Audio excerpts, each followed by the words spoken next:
మాడెత్తాను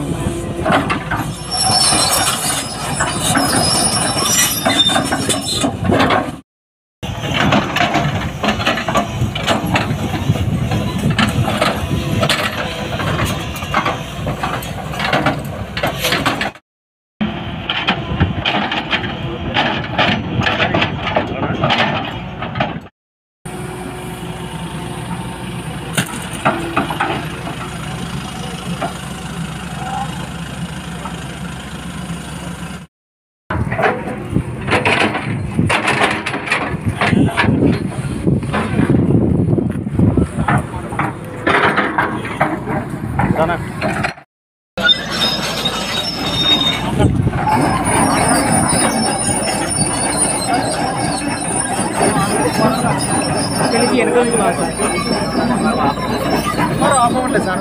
మీకు మీటింగ్ ఏర్పాటు చేశాను నేను. మీటింగ్ ఏర్పాటు చేసిందని తెలిసారు. మేము అడిగినాం సార్. ఎంఆర్ఓ ఈరోజు లైన్లోకి రాలేదు. ముందు పని ఆపమన్నారు సార్. ఎమ్మెల్యేతో మాట్లాడేది లేదు సార్. ముందు వీళ్ళని ఎమ్మెల్యేతో మాట్లాడండి సార్. మీరు మాట్లాడి మేము చెప్పండి లేదు సార్. ముందు వీళ్ళని పని ఆపమన్నారు సార్. ఊర్లో చాలా సమస్యలు ఉన్నాయి సార్. ప్రతి సార్ ముందు కూర్చుంటే మాట్లాడతాం సార్. లిస్టు రాస్తాం, అన్ని ఇచ్చాం సార్. ఇలా ఇంకొక మాట ఏం చెప్పినామంటే ఎమ్మెల్యేతో మాట్లాడదాం ఒకసారి, పని మొదలు పెడతాం. ఏం సార్, గతంలో ఒకసారి శ్మశానము మీకు అంతా ఆన్లైన్ చేస్తామని చెప్పారు. ఆర్డీఓ అంతా చెప్పి మా అంతా సర్పంచ్ సంతకం పెట్టించుకున్నాడు. శ్రీనివాస్ సార్ ఆర్డీఓ ఇప్పుడు 2023లో సార్. సార్ ఆగలేదు సార్. మేము మీకు కనీసం 5 సార్లు అడిగినాం సార్. అడిగితే అప్పుడు భీమన్న వీఆర్ఓ సార్ అంటే తర్వాత అడిగి పోలే, మీకు ఆన్లైన్ చేస్తామని చెప్తున్నారు సార్.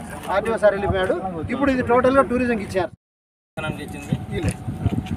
నిన్న వాళ్ళు పని చేస్తున్నారు కదా, మాకు ఎంత ఆ రోజు చెప్పింది భీమన్న, ఆర్ఐ కరీముల్లా, ఆర్డీఓ వచ్చి ఏం చెప్పారు, మీ 5 ఎకరాలు అందరూ ఉన్నారు, వీళ్ళందరూ ఉన్నారు.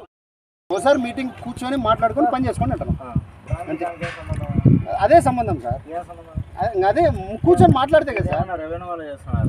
టూరిజం వాళ్ళు చేస్తున్నారు. టూరిజం వాళ్ళతో కూడా మాట్లాడినా సార్. టూరిజం వాళ్ళతో మాట్లాడితే వాళ్ళు ఏమంటున్నారు, మీరు రెవెన్యూ వాళ్ళతో మాట్లాడుకోండి, మేము ఆల్రెడీ అంతే కరెక్టే సార్. ఇప్పుడు యోగాంధ్ర రోజు ఆపితే మాట్లాడదాం. డిఎస్పీ ఆపలే సార్. ముందు ఎంఆర్ఓ గారిని